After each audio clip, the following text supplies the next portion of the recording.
ব্রহ্মাও যে চরণ অর্চনে রত, বন্দনে রত, আমরা কেন বিমুখ হব?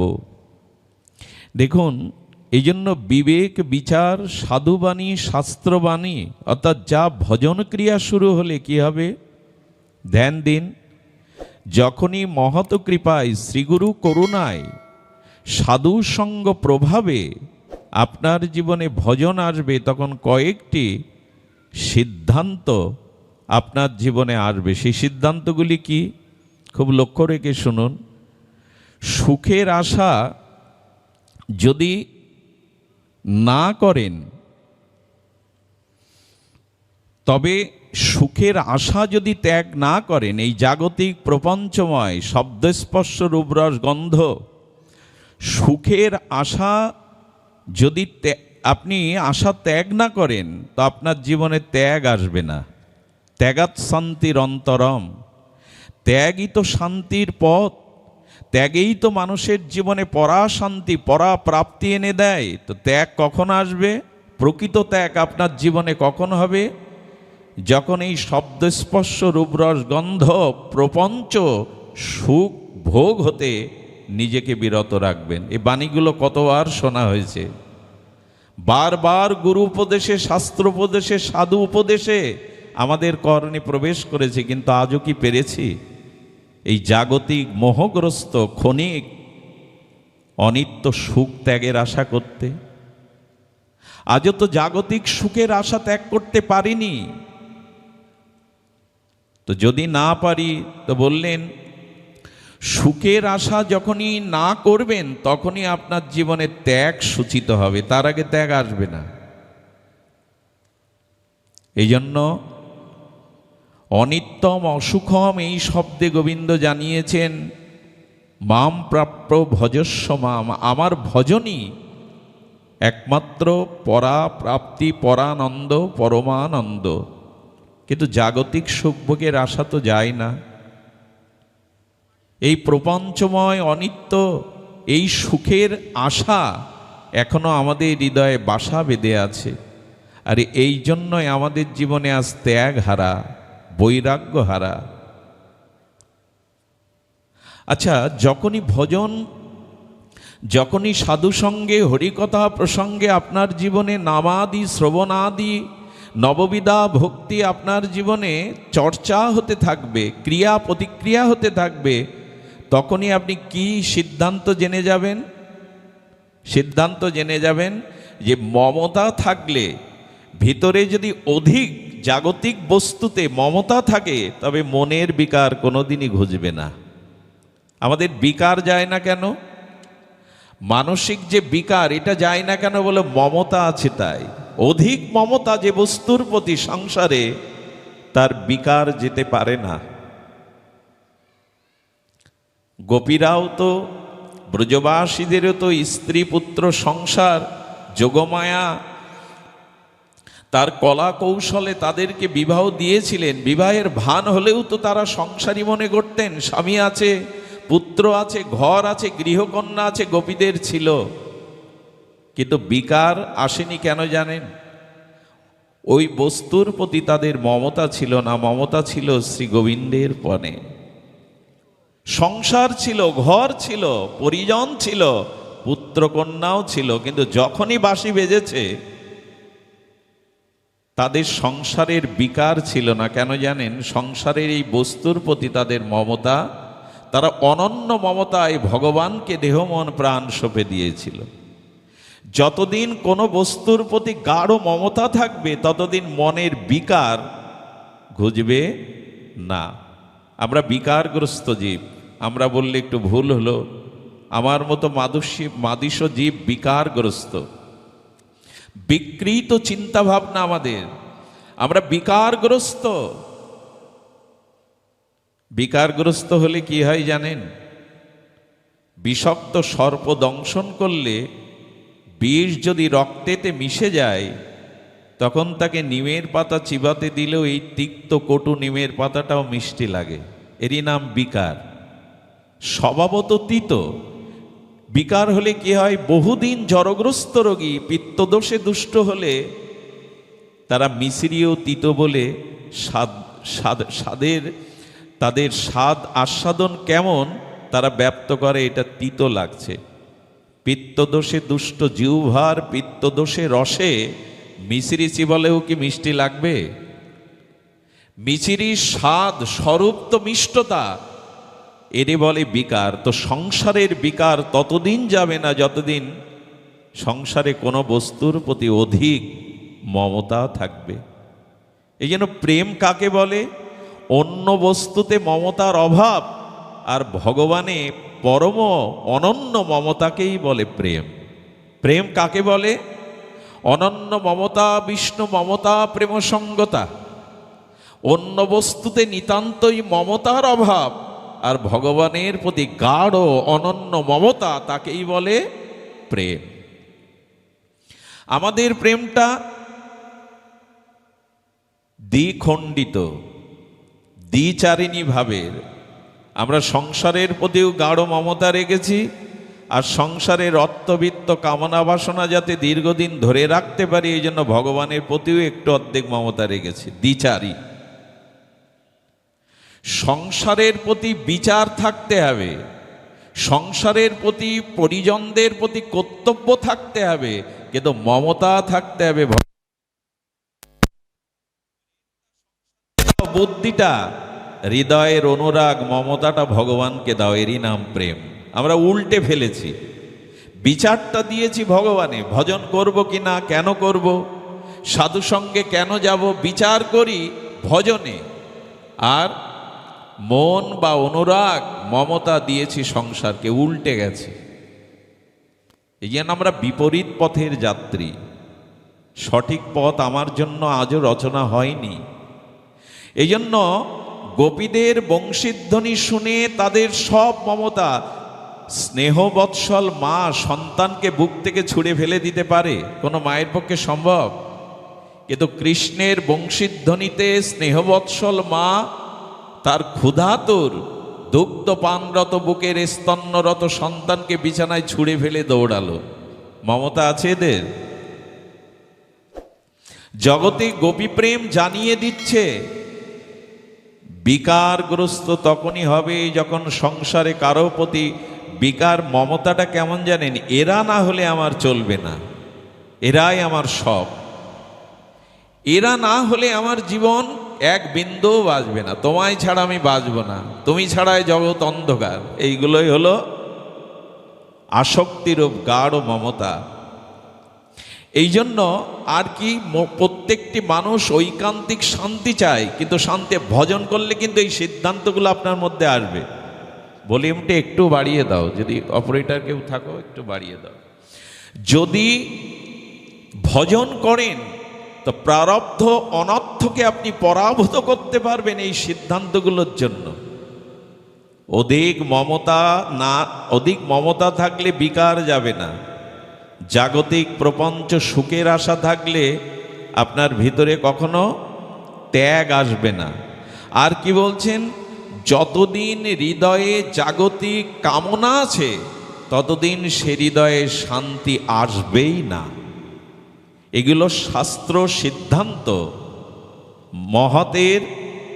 মহৎ শাস্ত্রের এগুলি হলো সিদ্ধান্ত। এগুলো ভজন না করলে স্পষ্ট হবে না, আমাদের হৃদয়ে সিদ্ধান্তগুলো দৃঢ় হবে না। দৃঢ় হবে না এই যে কামনা ত্যাগ না করলে শান্তি আসতে পারে না।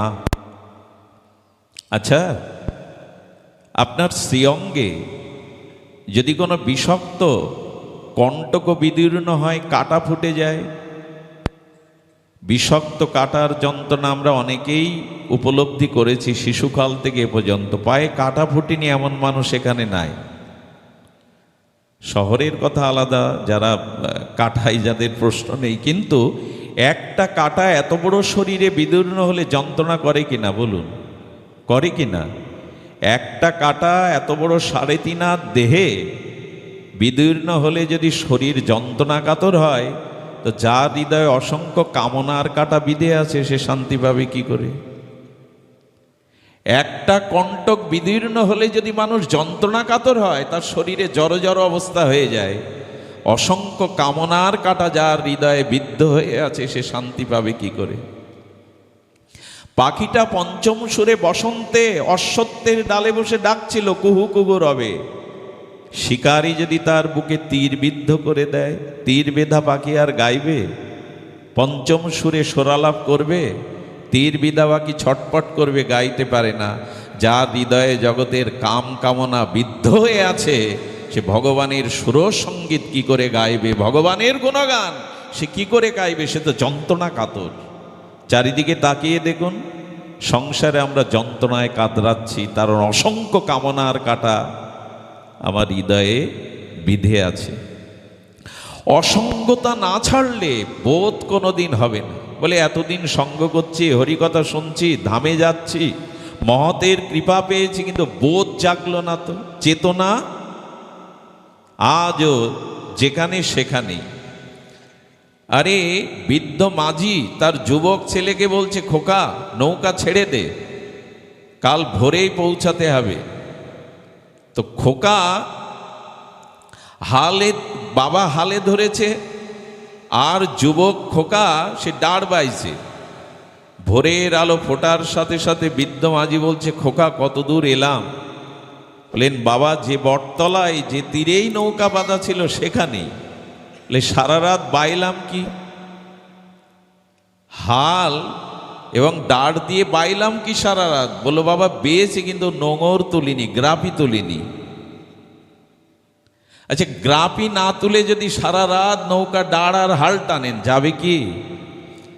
সারা জীবন সঙ্গ করলাম, সাধু কথা শুনলাম, মহতের বাণী শুনলাম, কিন্তু বোধ হলো না, চেতনায় আসলো না। আমার সার কি, আমার গ্রহণ কোনটা?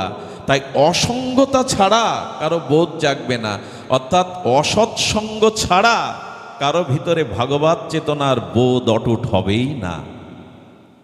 যতদিন অসৎ সঙ্গাদি দোষ আছে, অসঙ্গতি আছে, ততদিন বোধ জাগবে না। ডাক্তারের ঔষধ আর বিধি এবং নিষেধ একসাথে চলতে পারে না। নিষেধও মানব, বিধিও মানব, এতে রোগ নিরাময় হবে না। তাই প্রকৃত বোধ অসঙ্গতা থেকেই এক ভক্ত ভগবান আর ভজন, এছাড়া জগতের অন্য সঙ্গের প্রতি আমাদের যে অনুরাগ, এইটা না ছাড়লে কোনোদিনই বোধ জাগবে না, চেতনা জাগবে না। এই সিদ্ধান্তগুলো ভজন ছাড়া আমাদের বোধে চেতনায় আসবে না। আর বলছেন যে সম্বন্ধ আত্মীয়তা ছাড়া, ভালো করে ধ্যান দিন, সম্বন্ধ এবং গাঢ় আত্মীয়তা ছাড়া প্রেম বা ভালোবাসার জন্মই হবে না। কোনো বস্তুর সাথে সম্বন্ধ এবং আত্মার অনুভবী যে টান, আত্মীয়তা, এটা ছাড়া কোনো বস্তুর প্রতি প্রেম জাগতে পারে না। সিদ্ধান্ত হচ্ছে এই, ভগবানের প্রতি গাঢ় সম্বন্ধ এবং ভগবানকেই সুহৃদ আপন জ্ঞান না করা পর্যন্ত কোনোদিনই প্রেম জাগবে না। সম্বন্ধ তো আমাদের জগতের সাথে, ভগবানের সাথে কোথায়? মাঝে মাঝে তব দেখা পাই, চিরদিন কেন পাই না। কবিগুরুর এই ভাষা হলো, মাঝে মাঝে তোমায় ডাকি, মাঝে মাঝে তোমায় স্মরণ করি, মাঝে মাঝে মনে করি তুমি আমার জীবনের ধ্রুব তারা, কিন্তু অন্য সময় পথহারা। এই জন্য গাঢ় আত্মীয়তা ভগবানের সাথে হয়েছে। তো এখানে অনেক মুখগুলো আমাদের খুব পরিচিত, তাদের দেখলে নিজজন মনে হয়, আপনজন মনে হয়, স্বাভাবিক। একসাথে ভজন ভোজন, পথ পরিক্রমা, কত কি হয়েছে, কিন্তু ভগবানের প্রতি যে গাঢ় আত্মীয়তা এবং সম্বন্ধের যে টান, এটা অনুভব না হওয়া পর্যন্ত প্রেম জাগতে পারে না। এই জন্য ব্রজবাসীদের যে প্রেম, সেটা সম্বন্ধ দ্বারাই রচনা হয়েছে। সেটা দাস্য হোক, সখ্য হোক, বাৎসল্য হোক, মধুরারতি কান্তা হোক, সম্বন্ধ চাই। এবং সম্বন্ধের সাথে সাথে আত্মীয় বোধ, আত্মার একটা আত্মীয় বোধ হওয়া চাই, তবেই প্রেম জাগবে। হয়েছে কিনা নিজের কাছে প্রশ্ন করতে হবে। আর ভগবানের প্রতি সম্বন্ধ এবং আত্মার আত্মীয়তা বোধ যখনই জাগবে, তখন হরিনাম হরিকথা ভালো লাগতে দিতেই হবে, উপায় নাই। আমার প্রিয়জনের কথা যদি কেউ আমার সামনে প্রশংসা করে, আমার ভালো লাগবে কি না? আমি যাকে ভালোবাসি, যার প্রতি আমার প্রাণের অনুরাগ আছে, তার নামটা 5 বার বললেও আমার পিপাসা মেটে না। তো যতদিন সম্বন্ধ আত্মীয়তা ভগবানের প্রতি গাঢ় না হচ্ছে, ততদিন তার নাম রূপ লীলা ভালো লাগতে যাবে কেন আপনার? হরিকথা বাবা ভালো লাগে না, হরিনাম করতে রুচি আসে না, ভালোবাসা জন্মায়নি তো, আত্মীয় বোধ আসেনি তো। আমি দৃষ্টান্তে অনেকবার বলেছি, সরলা অশিক্ষিত মায়ের কাছে প্রবাস থেকে চিঠি লিখেছে তার স্নেহের পুত্র। মা গ্রামের মাস্টারমশাইয়ের কাছে চিঠিটা ধরে ব্যাকুল হয়ে বলছেন, পড়ে শোনাও আমার খোকা কি লিখেছে।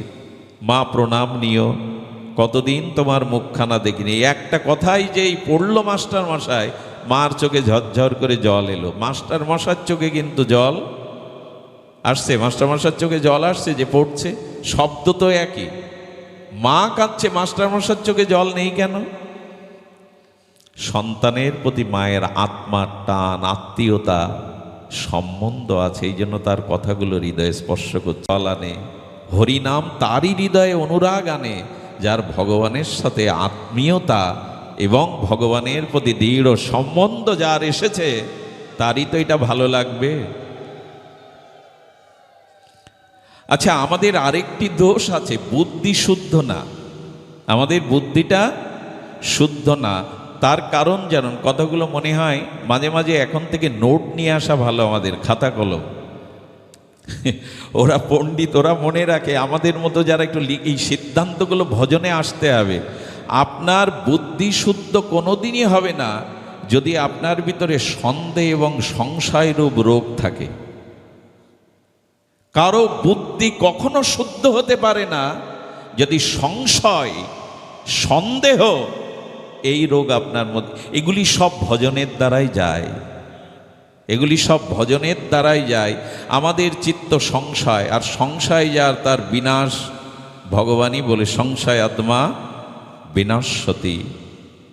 আজ আমরা সংশয় মুক্ত হতে পারছি না, সন্দেহ মুক্ত হতে পারছি না। এই সংশয় আর সন্দেহ অনর্থকে জীবিত রাখার, অনর্থকে বৃদ্ধি পাওয়ার প্রধানতম উপাদান। সন্দেহ রাখুন, সংশয় রাখুন, অনর্থ বৃদ্ধি পাবে। বুদ্ধি শুদ্ধ কোনোদিনই হবে না। আমাদের বুদ্ধি শুদ্ধ নয়। আর জেনে রাখুন, শুদ্ধ বুদ্ধি ব্যতীত প্রেম ভক্তির পথে চলা যায় না। এই পথটাই বিশ্বাসের, এই পথটাই মেঘমুক্ত আকাশের মতো সংশয় মুক্তের পথ। আপনার মনে আছে, আপনাদের স্মরণে আছে, বিল্বমঙ্গল ঠাকুর চিন্তার প্রেরণায় ব্রজের পথে চলেছে, কাঁধে ঝুলি, ললাটে তিলক দাদার সঙ্গে। কিন্তু এক সুন্দরী যুবতী রমণী, গৃহিণী, স্নানরত অবস্থায় দেখে তার চিন্তার কথা, পুরানো স্বভাবের কথা মনে পড়ল। রমণীটির দিকে চেয়ে চেয়ে দেখছে গাছতলায়। রমণী লজ্জাবোধ করে অবগুণ্ঠিত হয়ে চলেছেন, তার পিছনেও চলেছে। উনি ঘরে গিয়ে তাড়াতাড়ি স্বামীকে ডেকেছেন, একজন পরম বৈষ্ণব মহাত্মা আমার পেছনে, আমার তো মনে হচ্ছে উনি কি চান আমার কাছ থেকে, আপনি কি একটু জেনে আসুন। প্রথমেই বলছেন, বৈষ্ণবের প্রতি তোমার সংশয় এসেছে, তা আগে দূর করো। উনি মহাত্মা, কোনো কৃপা করবার জন্য তোমার পেছনে উনি। এই দেখুন, সংশয় সন্দেহ এটি দূর করতে পারলে বুদ্ধি কি করে শুদ্ধ হয়। স্ত্রীকে বলছেন, তুমি ওনার কাছে যাও, ওনাকে প্রণাম করো, চলো একসাথে প্রণাম করি।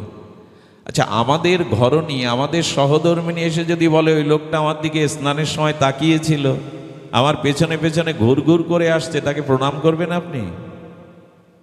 ওরা শুদ্ধ বৈষ্ণব, বৈষ্ণবী, এই জন্য ওদের সংশয় নেই, ওদের সন্দেহ নেই। ওরা চলে গেছে, ওরা চলে গিয়ে প্রণাম করেছে। এটা কিন্তু সাধারণত আসবে না, ভজন না করলে আসবে না। কি ঘটেছে জানেন? প্রস্তাব দিয়ে দিল বিল্বমঙ্গল, আজ নিশীথে একাকী তোমাকে আমার ঘরে আসতে হবে। স্বামী তখনও বলেছে ভগবানের পরীক্ষা আমাদের জন্য, ভগবানের পরীক্ষা আমাদের জন্য, যাবে তুমি। শেষে কি ঘটল?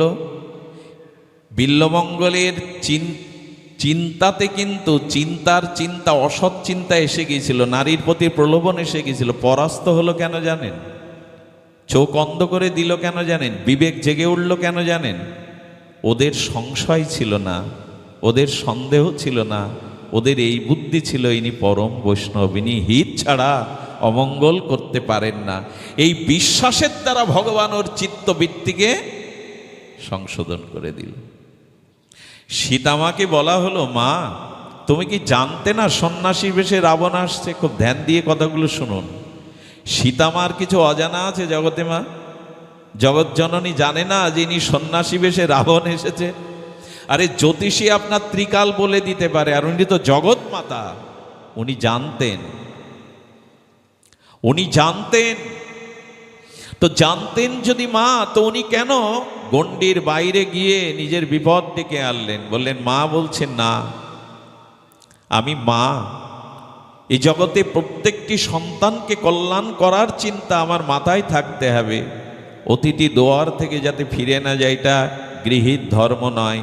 আমি ধর্ম পালন করেছি, আমি সন্ন্যাসীর বেশকে শ্রদ্ধা করেছি, বিশ্বাস করেছি, যাতে কেউ সাধুদের প্রতি অবিশ্বাস না আনে। এবং রাবণ, শোনো, সন্ন্যাসীর বেশ ধরে, সাধুর বেশ ধরে আমি সংশয় করিনি, আমি বিশ্বাস করেছি, কিন্তু তুমি যে অবিশ্বাসের পরিচয় দিলে, তোমার পতন ঠিক এই কারণেই হবে। এতদিন তোমার পতন হয়নি, কিন্তু সাধু বেশে যখন অন্যের বিশ্বাসকে ক্ষতি কেউ করে, সে আর বেঁচে থাকার পথ তার খোলা থাকে না। একটা সতর্কতা নিয়ে নিন। আপনি সাধু বেশ ধরে, বিশ্বাসীর বেশ ধরে যখন কারো ক্ষতি করবেন, এর কারণে রামের দ্বারা রাবণ পতন হয়নি। সীতামা বলল, সাধু বেশ ধরে মানুষের বিশ্বাসকে ঠকানোর কারণে রাবণের এই পাপে পতন হয়েছে। রাম তো উপলক্ষ। আরে উদ্ধবকে জিজ্ঞাসা করছেন নন্দ বাবা, কংস, উদ্ধব যখন বলছেন আমাদের কানাই, ব্রজের কানাই কংস নিধন করেছেন, নন্দ বাবা হেসে বলছেন, না, কংস তার পাপেই মরেছে, কৃষ্ণ উপলক্ষ।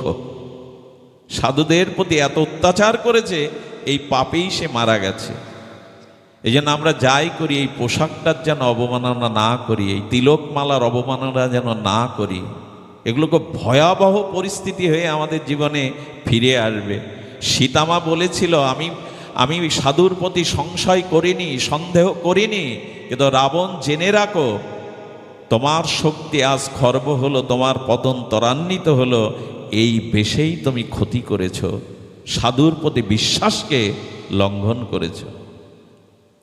দয়া করে যারা শ্রী গুরুদেব কণ্ঠীর মালা দিয়েছেন, দাদা সঙ্গে তিলক দিয়েছেন, এগুলো সাধারণ ভাববেন না।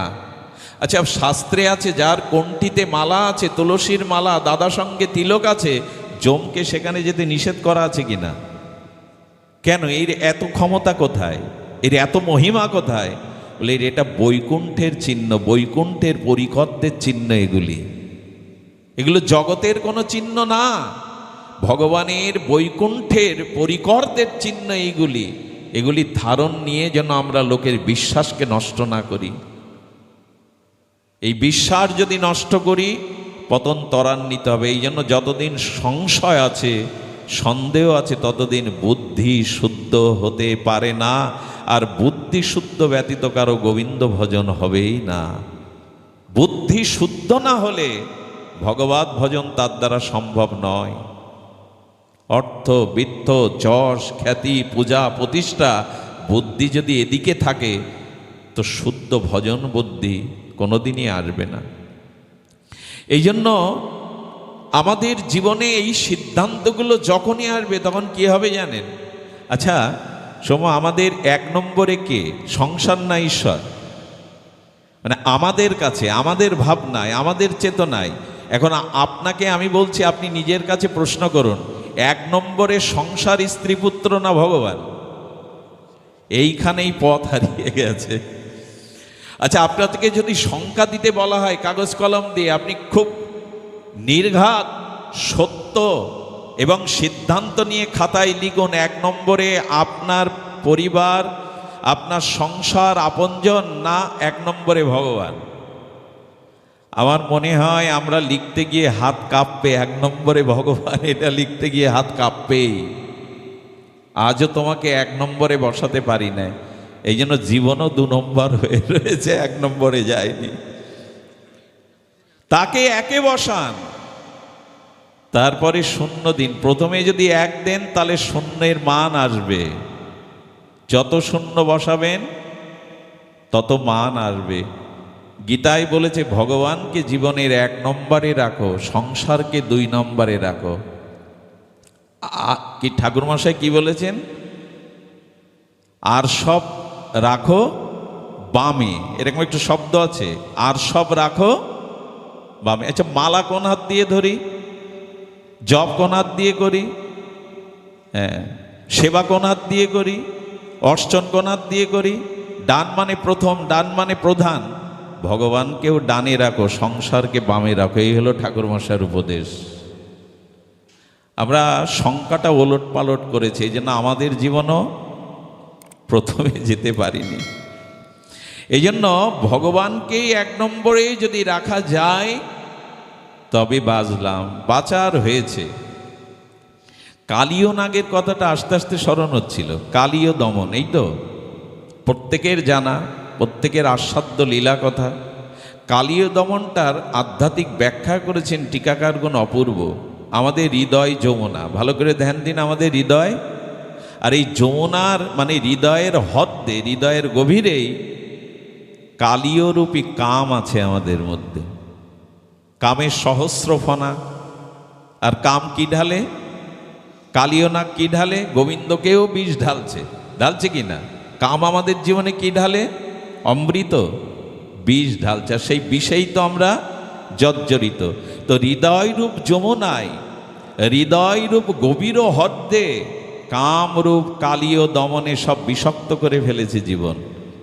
ওই পথ দিয়ে যারাই যায় তারা ওই বিষের ছোঁয়ায় মূর্ছিত হয়ে যায়। কালীয় নাগের হদ্দে পাখি গেলে পাখি মরে পড়ে যেত, ঘাসগুলো পুড়ে গেছে। কামের দ্বারা আমাদের জীবনে সব ভালোগুলোই পুড়িয়ে ফেলেছি আমরা, মঙ্গলগুলি। কি করে চাও তুমি ভগবানের কাছে কল্যাণ? কি করে চাও তোমার জীবন সুশীতল হোক? কামরূপ সহস্র ফনা বিষে তুমি তোমার চারিপাশকেই পুড়িয়ে ফেলেছ। কি সাংকেতিক এই ভাগবত! আপনারা লক্ষ্য করবেন, বৈদিক সনাতন ধর্ম পৃথিবীর সর্বাপেক্ষা প্রাচীন, এবং একথা সবাই বলছে, স্বীকারও করে বটে। আপনারা লক্ষ্য করবেন, পৃথিবীতে যত ধর্ম আছে সেই ধর্মের প্রবর্তক, সেই ধর্মের সৃষ্টি, সেই ধর্মের সময় ইতিহাস বলে দিতে পারে। কিন্তু সনাতন ধর্ম কোন মহাপুরুষ, কোন অবতার দ্বারা, কোন ঋষির দ্বারা প্রবর্তিত হয়েছে এ শঙ্কা বোধ করি পৃথিবীর ইতিহাস বলতে। বঙ্গোপসাগর কবে খনন হয়েছে বলতে পারবেন? খানজাহান আলীর দিঘি খনন হয়েছে বলা যায় কবে। সাগর কবে খনন হয়েছে এ কথা বলা যাবে না। সনাতন কবে সৃষ্টি হয়েছে বলা যাবে না। আর এই সনাতন ধর্মে, এই বৈদিক 700 সনাতন ধর্মে বেদ হলো সৃষ্টির আদি সভ্যতা। বেদ হলো পৃথিবীর প্রথম অপরূষীয় শাস্ত্র বা গ্রন্থ। এটা ইতিহাস খ্যাত, মন গড়া কাল্পনিক কোনো কথা নয়, গায়ের জোরের কথা নয়। এই বেদের সার মন্ত্র কি? বেদের সার হলো সত্যমেব জয়তে, সত্যের জয়। বেদের সার মন্ত্র হলো সত্যং বদ ধর্মং চর। চিরদিনের জন্য এই কথা সত্য, আজও সত্য। কি বলেছে? ধর্ম সত্য বলো এবং ধর্মপথে চলো, এই হলো বেদের মূল বাণী। ওঙ্কার প্রণব থেকে বেদ ভগবান যেটা বলতে চেয়েছে জ্ঞান মার্গে বা জ্ঞানকাণ্ডে, সেটি হলো সত্যং বদ। আচ্ছা, এই উপদেশ পৃথিবী যতদিন থাকবে ততদিন এই উপদেশ বল্লাবে যে সত্য বলো আর ধর্মপথে চলো। পৃথিবীর কোনো মানুষ এই বাণীকে উল্টে দিতে পারবে? এর বিরুদ্ধে ব্যাখ্যা করতে পারবে? বেদ হলো তাই, যা শাশ্বত চিরন্তন, যার একটা বাণীও যতদিন পৃথিবী থাকবে সেই বাণীর ওপরে কলম চালাবার ক্ষমতা পৃথিবীর কোনো দার্শনিকের নাই। কোটি বছর আগে অঙ্কের 2 সংখ্যা ছিল, আজও আছে, আগামী কোটি বছর পরে 2 বদলাবে। এটা সংখ্যা বদলায় না, তেমন বেদের বাণীও বদলায় না। আচ্ছা, এই যে সত্য বলো, বেদের বাণী বলল, কৃষ্ণ দ্বৈপায়ন বেদব্যাস চিন্তা করলেন, না বেদের এই কথা যথাযথ রূপে বুঝতে পারবে না যদি শ্রুতি এবং স্মৃতিশাস্ত্র না আসে। তখন স্মৃতিশাস্ত্র এসে বললেন, পরিস্থিতি অনুযায়ী আবার মিথ্যাও সত্য হয়। আমাদের এই ধর্ম দেখুন, পরিবর্তিত পরিস্থিতিতে যুগ উপযোগী করে, এই জন্য বেদ একাই থাকতে পারত। শ্রুতি এবং স্মৃতি কেন এলো? স্মৃতি বলল কোনো কোনোখানে মিথ্যাটাও পরম সত্য হয়ে দেখা দিবে, এই জন্য স্মৃতি। জীবন বাঁচানোর জন্য যে মিথ্যা, সে মিথ্যা মিথ্যা। তাহলে বেদের বাণীর সম্পূর্ণতা শ্রুতি থেকে স্মৃতিতে এলো। আচ্ছা, বেদে যে বলছে সত্য বলো, এর দৃষ্টান্তের জন্য পুরাণ সৃষ্টি করতে হলো 18 খানা। কারণ ওই বাণীর চরিত্রায়ন, রূপায়ণ রাজা হরিশ্চন্দ্র করে দেখালো যে সত্যের জন্য কি করা যায়। নিজের স্ত্রীকেও বিক্রি করে দেওয়া যায়, নিজে চণ্ডাল হওয়া যায়, তবু সত্যকে ত্যাগ করা যায় না। তো বেদ ভগবান থেকে, শ্রুতি স্মৃতি থেকে পুরাণটা জানাচ্ছে চরিত্রগুলো। আর এই 18 পুরাণের মধ্যে পুরাণ চক্রবর্তী সম্রাট ভাগবত, সেই ভাগবত কি বলছেন? সেই ভাগবত ধর্মই আমাদের মহাপ্রভু দিতে এসেছিলেন। সেই ভাগবতের প্রতিপাদ্য বিষয়কে মহাপ্রভু স্থাপন করতে এসেছিলেন, আমাদের জানাতে এসেছিলেন তিনি। সেই ভাগবতের বিষয়ে এই কালীয় নাগের দমনে বলছেন, এই জন্য বেদান্ত সার হলো অমল পুরাণ ভাগবত। তাতে কি বললেন? তোমার হৃদয় যমুনায়, হৃদয় গভীরে হদ্রে, হৃদয়ের গভীরে এখানে কালীয় নাগ আছে, সেই কালীয় নাগের কামময় বিষয়ে তুমি সব। আচ্ছা, ওখানে দেখবেন ওই কালীয় হ্রদের কালিন্দির তীরে কি বৃক্ষ ছিল যেটা পুড়ে যায়নি?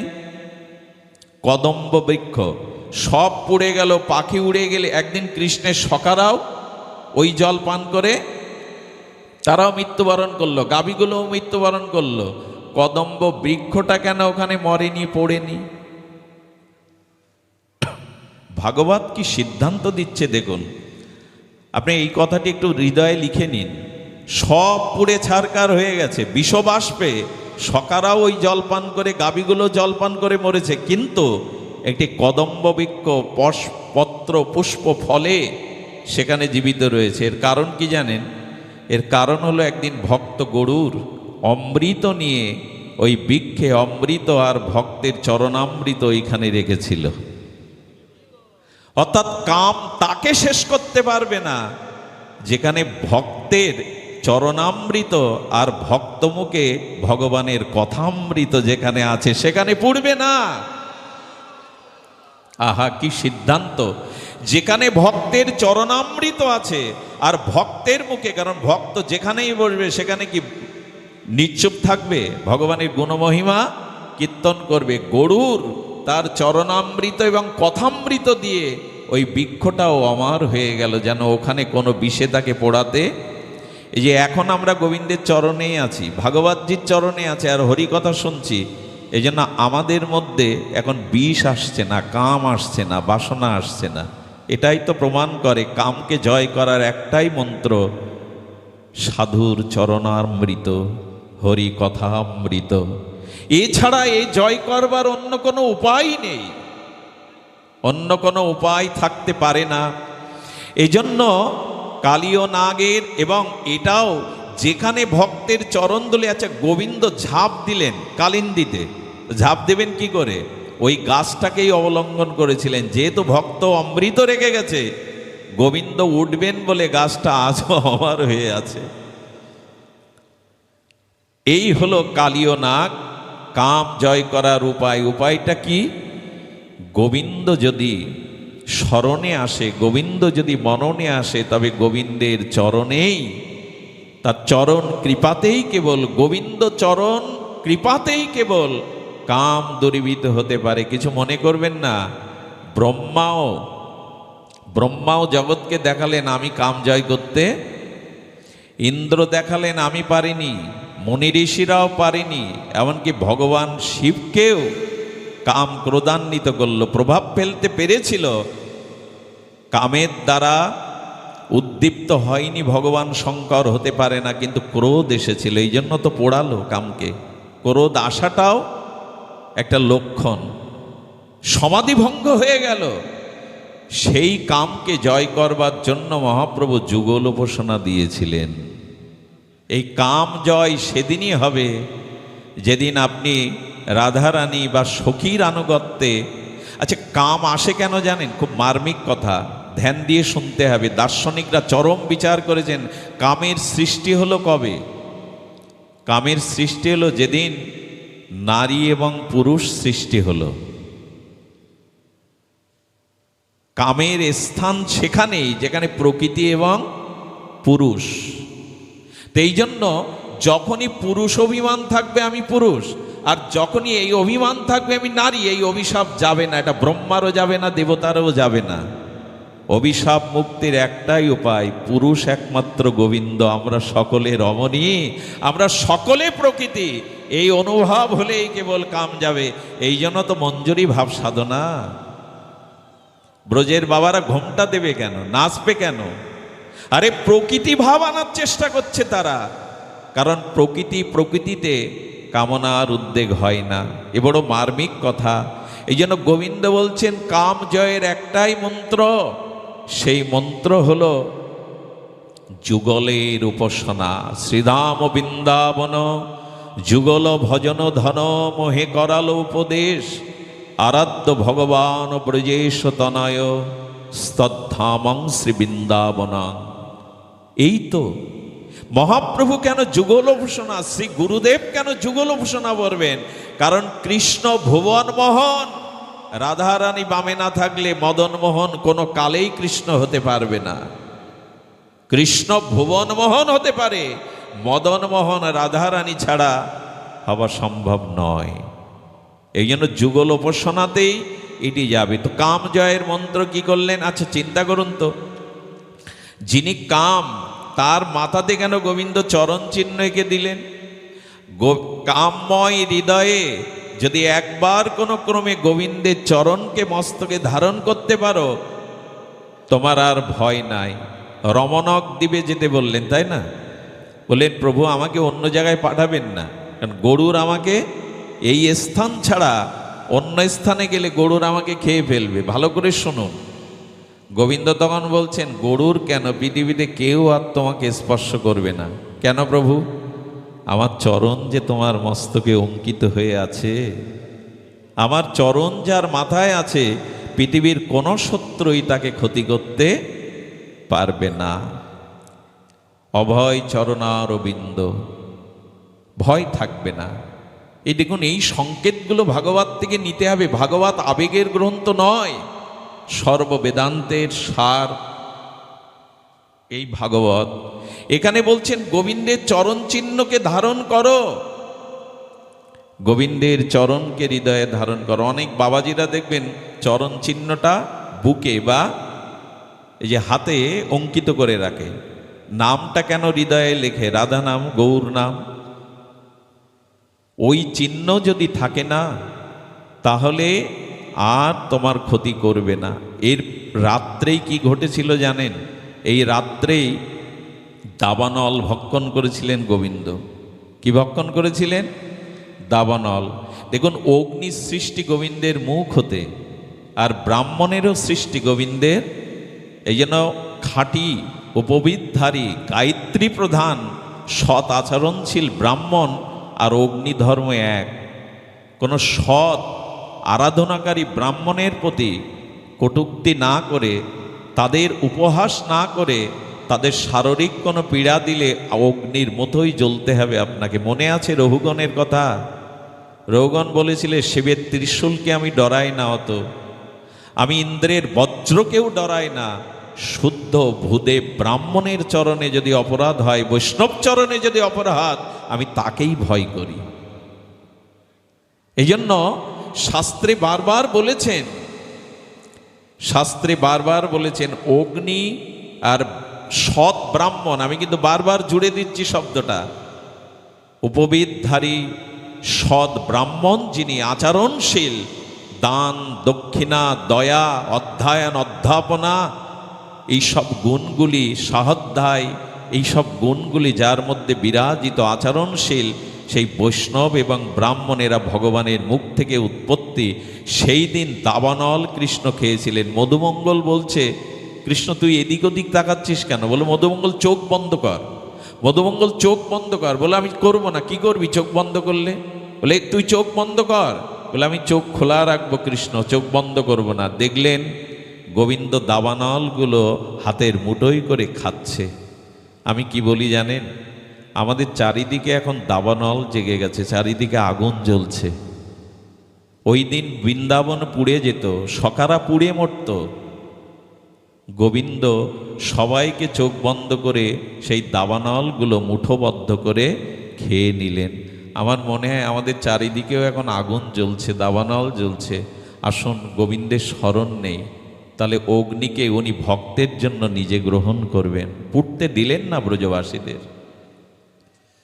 আগুন তো চারিদিকেই আগুন, অশান্তির আগুনে আমরা দগ্ধীভূত হচ্ছি, ঘরে বাইরে সবখানে এই জাগতিক অগ্নি আমাদের দগ্ধভূত করছে। এই অগ্নির থেকে গোবিন্দ দুইবার ব্রজবাসীদের অগ্নি নিজে ভক্ষণ করলেন, ভক্তের লাগি গোবিন্দ অগ্নিও খেলেন। এর পরেও কি সংশয় থাকবে অশান্তির আগুন কে নেবে? গোবিন্দই আমাদের অশান্তির অনল থেকে রক্ষা করতে পারেন। সুধীজন, বেশি সময় নেওয়ার অধিকার নাই। তার মধ্যেও যারা সামনে বসে আছেন, এবং এই স্থানটা কত মহাপুরুষের, কত সদ্গুরুদেবের, কত আচার্যদেবের ধুলি পড়েছে, আমি কেন জানি না, এখানে পাঠ করতে বসলে একটা অন্য অনুভূতি আসে। বন্দনীয় নির্মলদার ঠিকানাই ছিল এই বিসিকে। আমার মাঝে মাঝেই যখন আসি আমি এই এর দিকে তাকাই, যদি এখানে মাটি থাকতো, আমার মনে হয় সেই মাটিতে নির্মলদার, মুরারিমোহন দাস বাবাজির চরণধুলি মিশে এখনো আছে এখানে, তাদের চরণধুলি এখনো যায়নি, কোথাও না কোথাও মিশে আছে। এই জন্য এখানে হরিকথা বলতে আসলে প্রত্যেকেরই একটা আলাদা অনুভূতি হওয়ার কথা। এত মহামানব এখানে এসেছেন, এত সাধু সন্ত এখানে এসেছেন। জানেন, একজন সাধু যেখানে আছে তার কয়েক যোজন মাত্র মাটি শুদ্ধ হয়ে যায়, অনুরাগ ধর্মী হয়ে যায়। এই কথাগুলো বিশ্বাস করুন, সংশয় ছেড়ে দিয়ে এই কথার প্রতি বিশ্বাস করুন। এখানের আকাশ বাতাসটা অন্য রকম। এই জন্য আমরা এখন জানব যে ভাগবতের এই যে শ্লোকটি অর্চিত হয়েছিল, ভাগবতের যে শ্লোকটি আমরা কীর্তন করলাম, সেখানে আপনাদের এইটুকু বলবো, দেখুন, ভগবানকে আত্মীয়তা সম্বন্ধের দ্বারা অনন্য মমতায় ভালোবাসা ছাড়া আমাদের সামনে দ্বিতীয় কোনো পথ খোলা নেই। প্রেম ভক্তি পাওয়ার, নিজের আত্মকল্যাণের এছাড়া আর কোনো পথ খোলা নেই। আচ্ছা, বারহা পীড়াং নরবাবু, তো বরহা পীড়াং শব্দটি আমি মাঝে এক মহতের ব্রজবাসীর মুখে শুনছিলাম, একটা অদ্ভুত কথা। ময়ূর পাখাটা গোবিন্দ মস্তকে নিলেন, আমরা এর ব্যাখ্যাও শুনেছি, কিন্তু অভিনব ব্যাখ্যা করলেন ব্রজের এক মহাত্মা। আচ্ছা, ময়ূর কি বৃন্দাবনে এক দুটি? গোবিন্দের মাথায় ময়ূর পাখা কটা? অনেকগুলি। সব ময়ূরের পাখা ধারণ করতে পারবেন উনি? হাজার হাজার লক্ষ লক্ষ ময়ূর। আচ্ছা, কোন ময়ূরের পেখমটা গোবিন্দ মস্তকে ধারণ করেছেন? সব ময়ূরের পেখম তো তিনি ধারণ করেননি। শুনুন তাহলে, এটি রাধারানীর ময়ূর। ময়ূরদের মধ্যে ভাগ আছে, কেউ গোবিন্দকে ভালোবাসে, কেউ রাধারানীকে ভালোবাসে।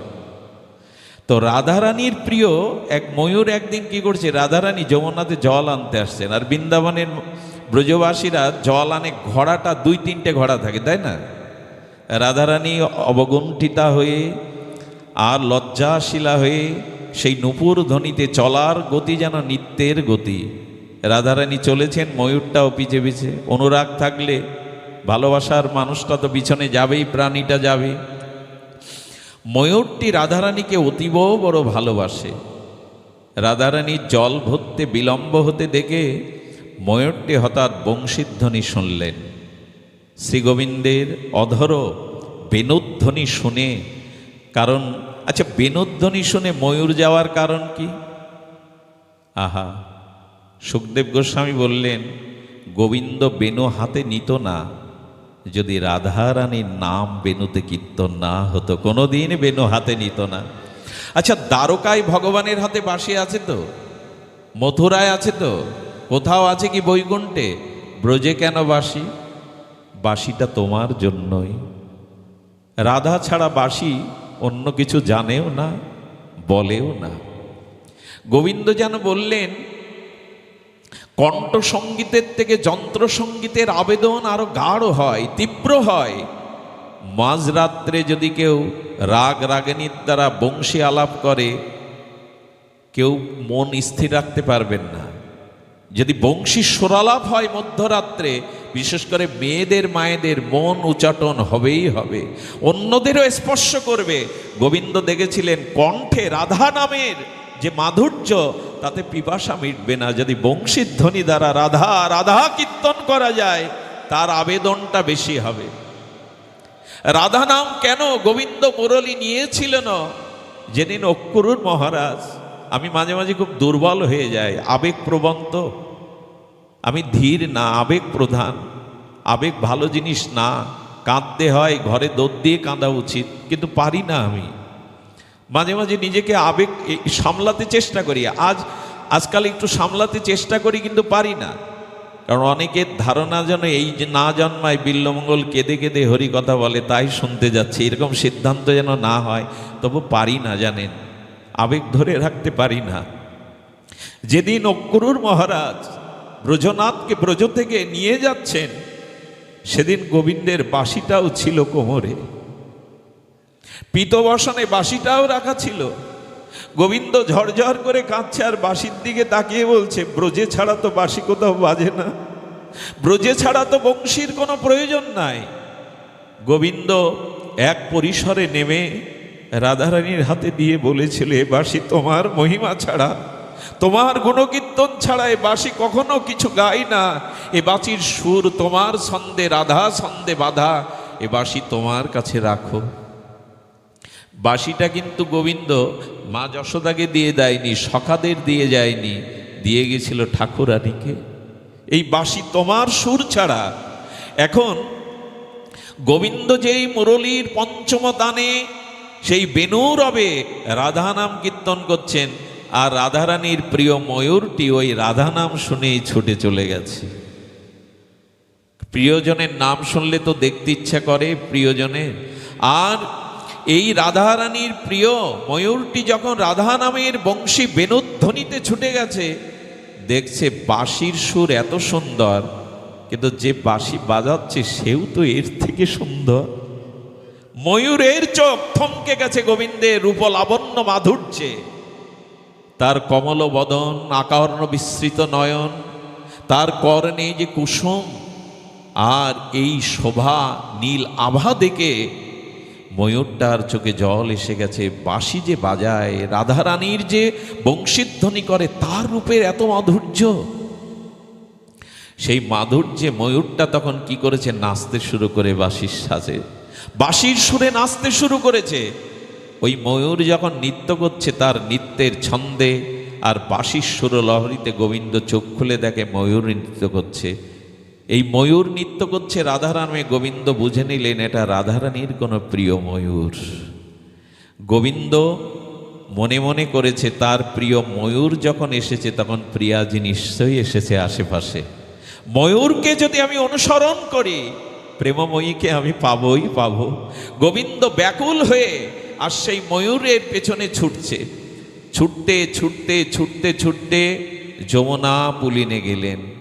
যমুনা পুলিনে গিয়ে ময়ূর যখন রাধারানীর সামনে দাঁড়িয়েছে, রাধারানী সেই জড়ের ঘোড়াগুলো পূর্ণ করে যখন উঠেছে, সম্মুখে জ্যোতির্ময় মূর্তি দেখে রাধারানী যেই ঘোমটাটা চোখের সামনে থেকে সরিয়েছে, সেই চিরসুন্দর চিরমনোহর ত্রিভঙ্গ ঠাম অরিন্দম ভগবানের মাধুর্য দর্শন করার সাথে সাথে রাধারানীর অঙ্গ পুলকিত হয়ে কাঁপতে কাঁপতে ঘোড়াগুলো সব পড়ে গেল। আর পড়ল কি করে জানেন? সেই ঘোড়ার জলগুলো রাধারানীর বসনটাকে, অঙ্গটাকে ভিজিয়ে দিল। আর রাধারানীর অবগুণ্ঠিতা জলে সিক্ত বসন এবং রাধারানীর মহিমা দর্শন করে গোবিন্দ বলল, আমাকেও মোহনী করতে পারে এমন কেউ আছে? এত রূপ তো বেদের শাস্ত্রের পৃষ্ঠায় নাই, কাকে দেখলাম আমি? দেখুন, চিরদিনের চেনা তবু কত নবরাগ। ভালোবাসার মানুষকে একবার দেখলে মনে হয়, 100 বছর পরে দেখলে মনে হয় প্রথম দর্শন করছি, প্রথম দেখছি। এর নাম অনুরাগ, এর নাম প্রীতি, এর নাম পূর্বরাগ। রাধারানীকে দর্শন করে গোবিন্দ এত প্রীত হলেন, সেই প্রীত হয়ে রাধারানী লজ্জিতা হয়ে আর চোখ ফোরাতে পারছেন না। পরমানন্দের রসব্রহ্মের রসিকেন্দ্র মৌলিকে দেখে অদ্ভুতভাবে, আর ময়ূরটা এই 4 চোখ 2 চোখ হওয়ায় উনি আনন্দে নৃত্য করতে লাগলেন। আজ আমার প্রিয় প্রীতম একে অপরকে দেখে আনন্দ পাচ্ছে। ময়ূরের আনন্দ হলো যুগল দেখে, আমার হলো না। ময়ূর নৃত্য করলো যুগলের এই পরম আবেশ দেখে। শুধু আমি একটা কথা বলি, মন্দিরে গিয়ে বিগ্রহের সামনে কেউ চোখ বন্ধ করবেন না। আমাদের কিছু মানুষ আছে দেখবেন, বিগ্রহ দেখতে গিয়ে চোখ বন্ধ করতে হয়। ওটা দেখে এসে ঘরের মধ্যে এসে ওই মূর্তি দর্শনের জন্য হৃদয়ে চোখ বন্ধ করুন, ভগবানের সামনে চোখ খোলা রাখবেন। এই চোখটা পেয়েছি তো ওই অপরূপ রূপ দর্শনের জন্য। মন্দিরে গিয়ে প্রাণ ভরে বিগ্রহকে দেখবেন। আমি আজও দেখেছি, ব্রজের অনেক মহাত্মা প্রতিদিনই দেখেন গোবিন্দ গোপীনাথ যারা দেখেন, বিশেষ করে জয়পুরে গোবিন্দজির দর্শনে আমি কি বলবো, আমার ভাগ্য হয়েছিল।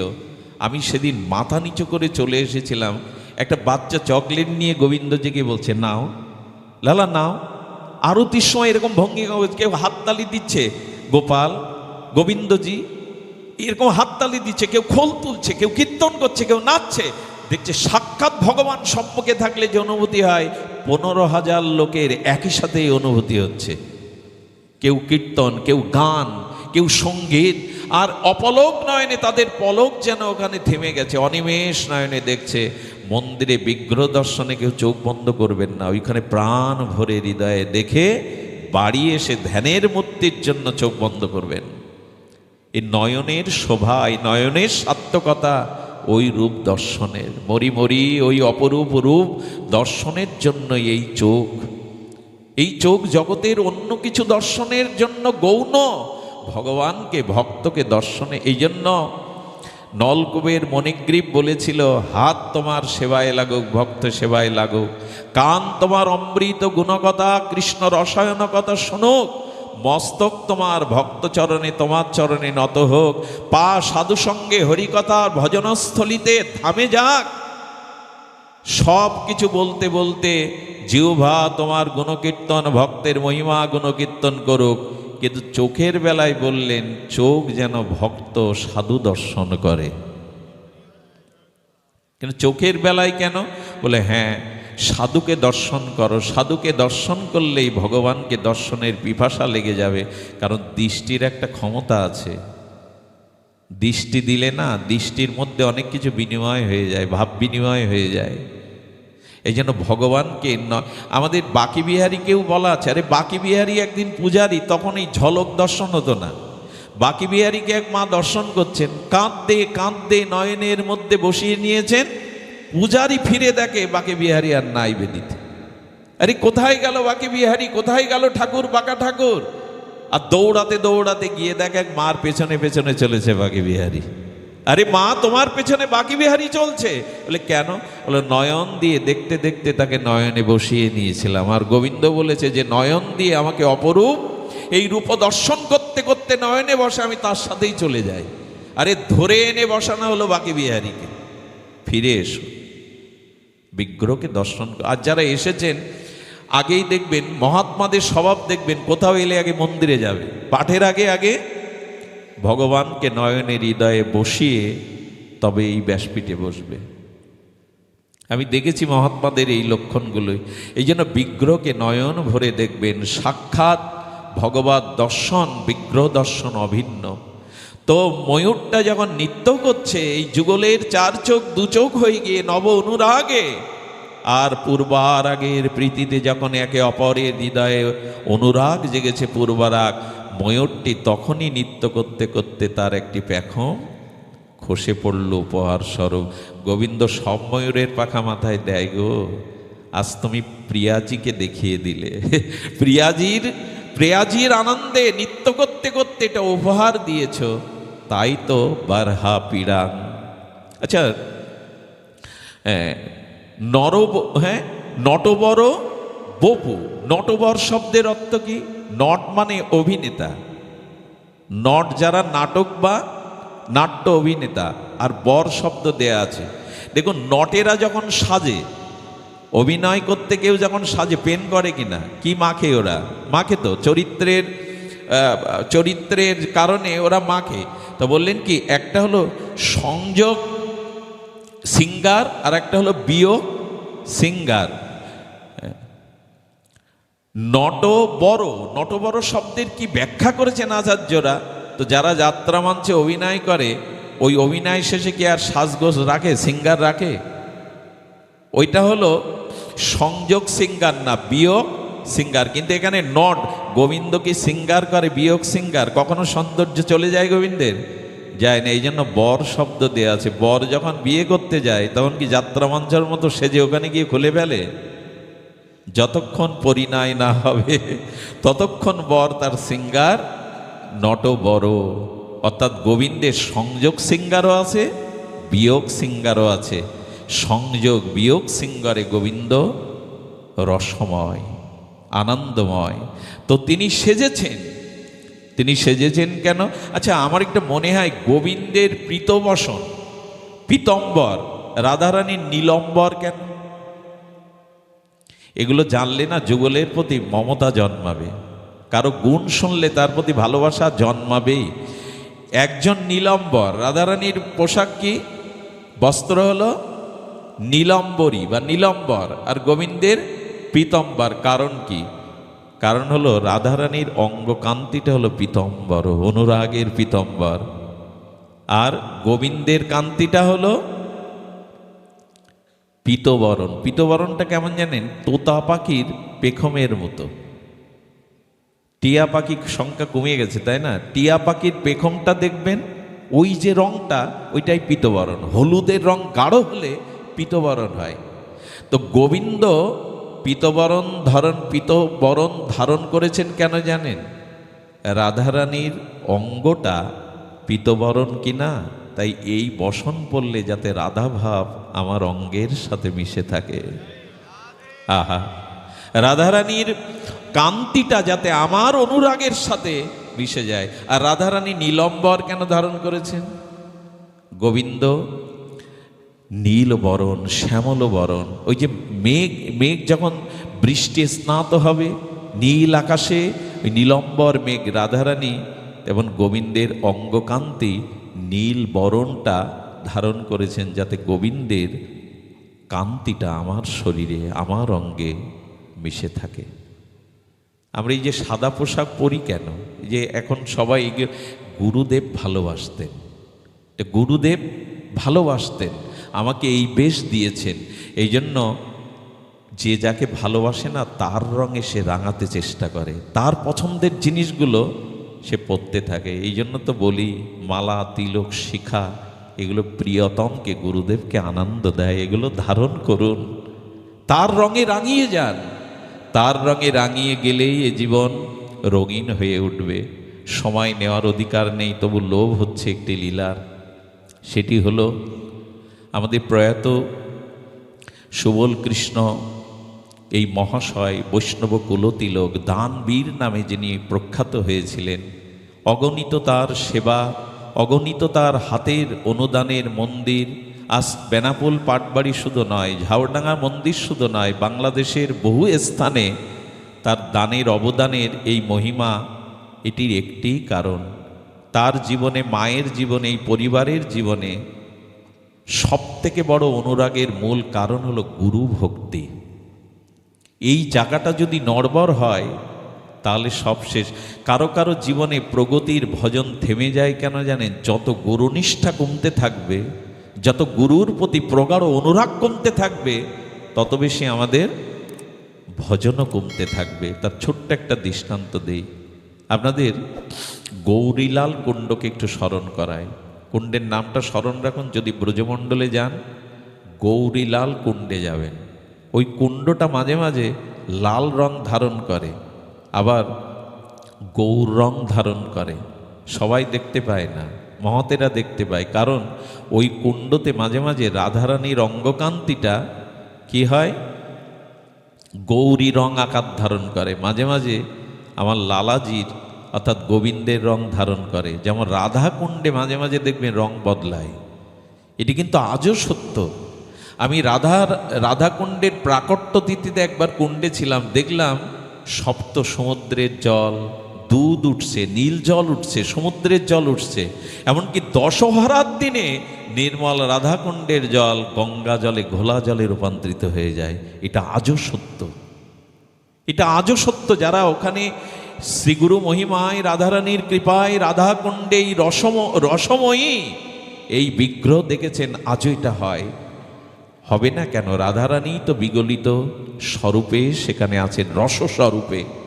তো গৌরীলাল কুণ্ডে, এই গৌরীলাল কুণ্ডে ছিলেন নরহরি দেব মহারাজ, বিদগ্ধ মহাপুরুষ। যুগল সেবার পরিপাটি তিনি জানতেন, যুগলকে সাক্ষাৎ দর্শনও করেছেন, সিদ্ধ মহাত্মা। কিন্তু হৃদয় দাসজি ওনার একজন শিষ্য ছিল। সেই শিষ্যের কাজ ছিল কি জানেন? একটু কষ্ট হলেও শুনুন। এই শিষ্যের কাজ ছিল অপ্রকট ভগবান বা বিগ্রহের থেকে গুরুর প্রতি তার অনুরাগ সেবা বেশি ছিল। আমি একটা কথা বলি একটু সাহস বুকে নিয়ে, অপ্রকট ভগবানের থেকে প্রকট গুরুদেবের প্রতি যদি আপনার অধিক সেবা বুদ্ধি, শ্রদ্ধা বুদ্ধি আসে, তবে দ্রুতই যুগল পেয়ে যাবেন আপনি। যদি অপ্রকট ভগবানের থেকে শ্রী গুরুদেবের প্রতি অধিক নিষ্ঠা, অধিক সেবা থাকে, খুব দ্রুত যুগল কৃপা আপনি পেয়ে যাবেন, মহাপ্রভুর কৃপা পেয়ে যাবেন। গুরু ভক্তি শিথিল হলে, বৈষ্ণবের সাধু ভক্তি শিথিল হলে ভজনের অন্তরায় এসে যায়। তো হৃদয় দাসজি তিনি কি করেছেন? এত গুরু ভক্তি, বিগ্রহের থেকে, ভগবানের থেকে গুরু নিষ্ঠা। গুরুদেব বললেন একটু পরীক্ষা নিতে হয়। আহা, একটু পরীক্ষা তো নিতে হয়। কি করলেন জানেন? আর এক শিষ্যকে ডেকে বললেন তোকে অভিনয় করতে হবে, তোকে অভিনয় করতে হবে।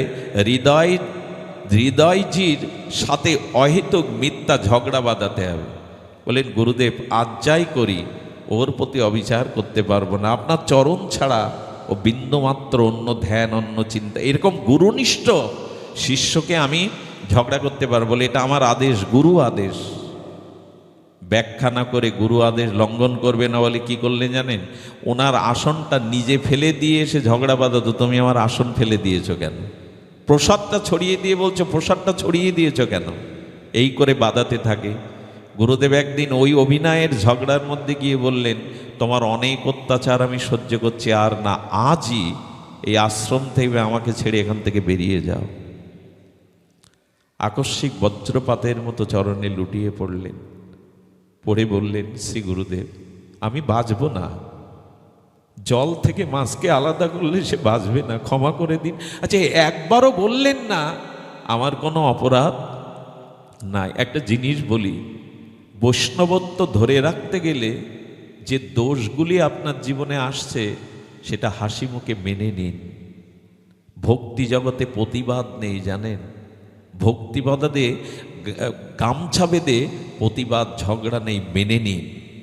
আচ্ছা ভরত, রামচন্দ্রের বনগমনে ভরতের কোনো দোষ ছিল বাবা? কিন্তু 14টা বছর চোখের জলে সেই দোষকে মাথায় পেতে নিল। মাকে বলছে, প্রজাদের বলছে আমার কারণে প্রভু বনবাসে গেছে, সব দোষ আমার।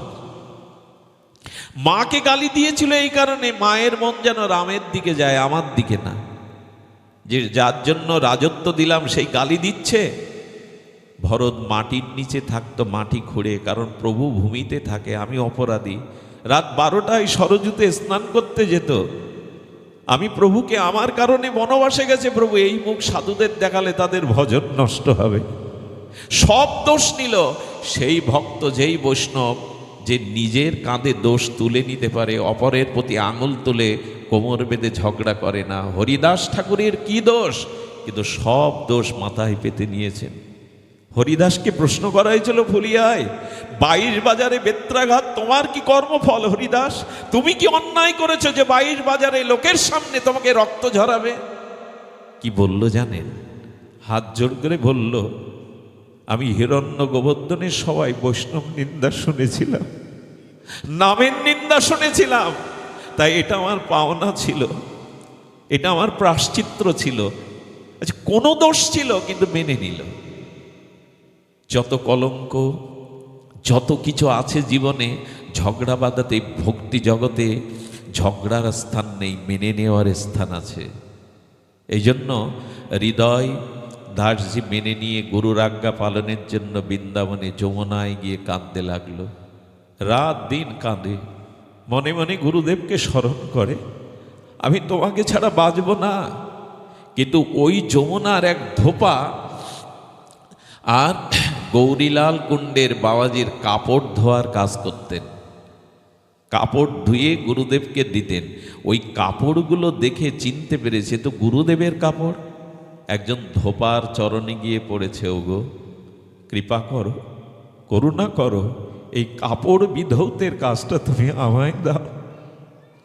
উনি 1 মাস ধরে কাপড়গুলো সযত্নে, বস্ত্রগুলো শোকেন, বুকে চেপে ধরেন। এটা গুরুদেবের অঙ্গের ভূষণ।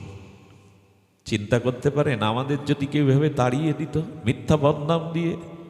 বুকে কাপড় ধরে কাঁদেন, যত্ন করে ওর মাথায় দিয়ে বলেন, খবরদার বলবি না যে এই সেবাটা আমি করছি। আচ্ছা, সেবার কি ধর্ম জানেন? আজকে যাকে কাপড় কাচতে দিবেন, 15 দিন পরে দেখবেন প্রথম দিনের মতো সেবাটা ধীরে ধীরে সেবা কমে। তো গুরুদেব দেখছে ধীরে ধীরে কাপড়গুলো আরো সুন্দর, আরো উজ্জ্বল করে কে পাঠায় এত যত্ন করে। আচ্ছা, একই উনান, একই আগুন, একই তেল, একই দ্রব্য, দুইজনকে রান্না করতে দিলেন, একই পরিণাম, দুজনের রান্না এক হবে কি? কারণ কি? একই তেল, মশলা, উপচার, একই আগুন, দুজন রান্না করলো একই বস্তু, একসাথ হয় কি? হয় না। কারণ যে রান্না করছে তার ভাবটা ওই ক্রিয়ার মধ্যে সঞ্চারিত হয়। হোটেলের রান্নার মায়ের হাতের রান্না এক হয় না, ওর ভিতরে ভাব যায়। এই জন্য ঠাকুর সেবা মাঝে মাঝে নিজে হাতে করতে হয়, ভাবটা সঞ্চারিত হয়। তো কি করেছেন? ওই কাপড় দেখে বলছে, এই শোন, সত্য করে বল, আমাকে মিথ্যা বললি না, এই কাপড় কেচে কে পাঠায়, তুই না অন্য কেউ? ওনার সামনে কে মিথ্যা বলবে? নরহরি দাস বাবাজি মহারাজ সিদ্ধ মহাত্মা চরণে পড়ে গিয়ে বললেন, ক্ষমা করুন, হৃদয় দাস আপনার কাপড়গুলো কেচে পাঠায়, আমাকে বলতে নিষেধ করেছে। ওকে গিয়ে আজই বল, ওই যেন বৃন্দাবন ছেড়ে চলে যায়। গুরু আজ্ঞায় তো বলবান। যখনই বলল, ছটফট করে কাঁদছে আর বলছেন, গুরুদেব তোমার চরণ ছেড়েছি, আশ্রম ছেড়েছি, যমুনা ছাড়ব, তবে ব্রজে ভূমেই থাকবো আমি। মথুরায় গেলেন। মথুরাতে গিয়ে যদ্যপি মনে করেছেন এটা ব্রজমণ্ডলের মধ্যে, ব্রজেই থাকবো, ওইখান থেকে কি করে জানেন? ওকে তো সবাই চিনত, যারা একটু প্রণামী দিত, ফল দিত, ওগুলো জোগাড় করে করে শ্রী গুরুদেবের উদ্দেশ্যে অন্যের ভক্তের দ্বারা পাঠিয়ে দিত। বাবাকে দিও প্রণামীটা, বাবাকে আমার কথা যেন বলো না। এভাবে যখন 15 দিন অন্তর ওইগুলো দিয়ে আসতো, নরহরি দাসজি মহারাজ বলছেন, আরে তুই যেই মাঝে মাঝে সেটা দিয়ে যাস, ভালো করে বল তো, এত টাকা তো তোর হাতে আসার কথা না, এটা কে দেয়? বললে হৃদয় পাঠিয়ে দেয়। এখনো সে ছেড়ে যায়নি বৃন্দাবন, গিয়ে বল 84 ক্রোশ ব্রহ্মমণ্ডল ছেড়ে যেন সে চলে যায়। কত পরীক্ষা বলুন তো, কতটা সয়েছি আমরা, কতটা পরীক্ষা দিয়েছি যে আমরা তার চরণে নিজেকে সমর্পিত করব। গুরু চরণে নিজেকে বিক্রি হওয়া গরু। দীক্ষা মানে তো বিক্রি হওয়া গরুর মতো। জীব গোস্বামী বললেন নিজের কোনো স্বাতন্ত্রতা যেন না থাকে। ওই যে মন্ত্রমূলং গুরু বাক্য, মন্ত্রমূলং গুরু বাক্য, গুরু বাক্যকে যারা মন্ত্রের মতো মনে করে এরাই তো রাধা মাধব পায়, এরাও তো প্রিয়া প্রীতম পায়। উনি চলে গেলেন। বাত্তিল খণ্ড বলে একটি জায়গা আছে, সে জায়গাটা খুব নিরিবিলি। সেখানে গিয়ে দিনরাত কাঁদেন। আর কি করেন জানেন? আহা, একথা বলতে গেলে হৃদয় দ্রবীভূত হয়ই। বললেন এক শিষ্যকে, গুরুদেবের প্রসাদী পাতাটা যেখানে রেখে দেয় ওই পাতাটা একটু আমাকে এনে দিও।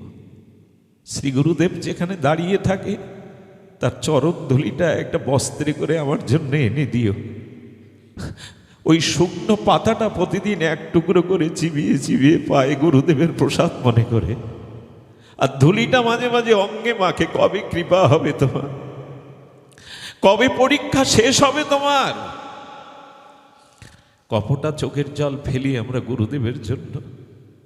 শ্রী গুরুদেবের বিরহ তিথি আসে, আমাদের অনেকে স্মরণ থাকে না। শ্রী গুরুদেবের বিরহ তিথিতেই আমাদের মনে, আমাদের চিত্তে বিরহ জাগে না। এইগুলি লক্ষণ বলে দেয় আমি পৌঁছাতে পারবো না লক্ষ্যে। এই করে গুরুদেব আশ্রম ছেড়ে আর পরিভ্রমণ করতে করতে বান্ডিল খণ্ডে এসে উপস্থিত হলেন। কে একজন বলল, হতভাগা, তোমার গুরুদেব এই গ্রামে আছেন। যেই বলেছে, আর হৃদয়টা যেন এই যে প্রিয়জনের আগমন বার্তা, যেমন সেই শরৎ ঋতু এলে যেমন শিউলির সুগন্ধে আর চারিদিকে কাশফুল দেখলেই যেমন আগমনী মায়ের কথা মনে পড়ে, দুর্গা মা আসছে আগমনীর বার্তা পেয়ে যায়, তেমনি গুরুদেব এসছেন বাতাসগুলো ধরে ধরে শুকতে লাগলো। গুরুদেব আসছেন সেই ধুলাই গড়াতে লাগলো। কি অপূর্ব গুরুনিষ্ঠা! এমনি করে কি ঘটল জানেন? এ কি আমার জিহ্বায় মানায় কথা? গুরুদেব স্নান করতে গিয়ে হোঁচট খেয়েছেন ভোরবেলা। যেই হোঁচট খেয়েছেন সেই দিন সকালে ওর পা ফেটে ও রক্ত ঝরতে শুরু করেছে। গুরুগত এতটা প্রাণ হয়ে গেছে, আঘাতটা এখানে পৌঁছেছে। গুরুদেবে স্নান করতে গিয়ে বটের ঝুড়িতে কপালে লেগে গেছে, ঠোলাটা ওর কপালে উঠেছে। এই হলো গুরুগত প্রাণ। গুরুদেবের মন ভালো লাগলো না, উনি গৌরীলাল কুণ্ডে চলে গেলেন। এ কথা বড় মার্মিক কথা। মন্দিরের দুয়ার খুলে যেই যুগল বিগ্রহের দিকে তাকিয়েছেন, কি দেখলেন জানেন? রাধা মাধব কাঁদছেন, যুগল কাঁদছেন, বুকের কাপড় ভিজে গেছে রাধারানীর এবং গোবিন্দের। বিগ্রহকে প্রণাম করে বলছেন, কাঁদছ কেন প্রিয়া প্রীতম? তোমরা কাঁদছ কেন? সেবা ঠিক হয়নি? সেবা অপরাধ হয়েছে? কাঁদছ কেন? বললেন, কাঁদছি হৃদয় চৈতন্যের জন্য। আর কত কষ্ট দেবে তাকে, আর কত পরীক্ষা করবে তাকে। তুমি কাঁদছ ওর জন্য প্রভু। বলেন, গুরুনিষ্ঠ এমন ভক্তের চোখের জল আমার চোখেও জল এনে দেয়। ওকে এনে দাও আমার কাছে। গুরুদেবের সিদ্ধান্ত দেখুন। বললেন, প্রিয়া প্রীতম, তোমরা যদি না বলতে এ জন্মে আমি ওর পরীক্ষা শেষ করতাম না। আমি পরীক্ষা নিলাম, তুমি কবে বলবে তোমার চরণে ওকে আনতে? তুমি কবে বলবে ওকে আমার চরণে আনতে? এই জন্য গুরুনিষ্ঠা যাদের আসে না, ভগবানই বলে দেবে ওকে আমার চরণে আন। ডাক দিলেন, হৃদয়ে জড়িয়ে ধরে বললেন, আজই তুই রাধা মাধবের হলি, এই নে আমার গৌরীলাল, আজ তোকে দিয়ে দিলাম চিরদিনের মতো। সেই থেকেই গৌরীলালের ভক্ত হয়ে গেল সুধীবৃন্দ। আজ এইটুকুই।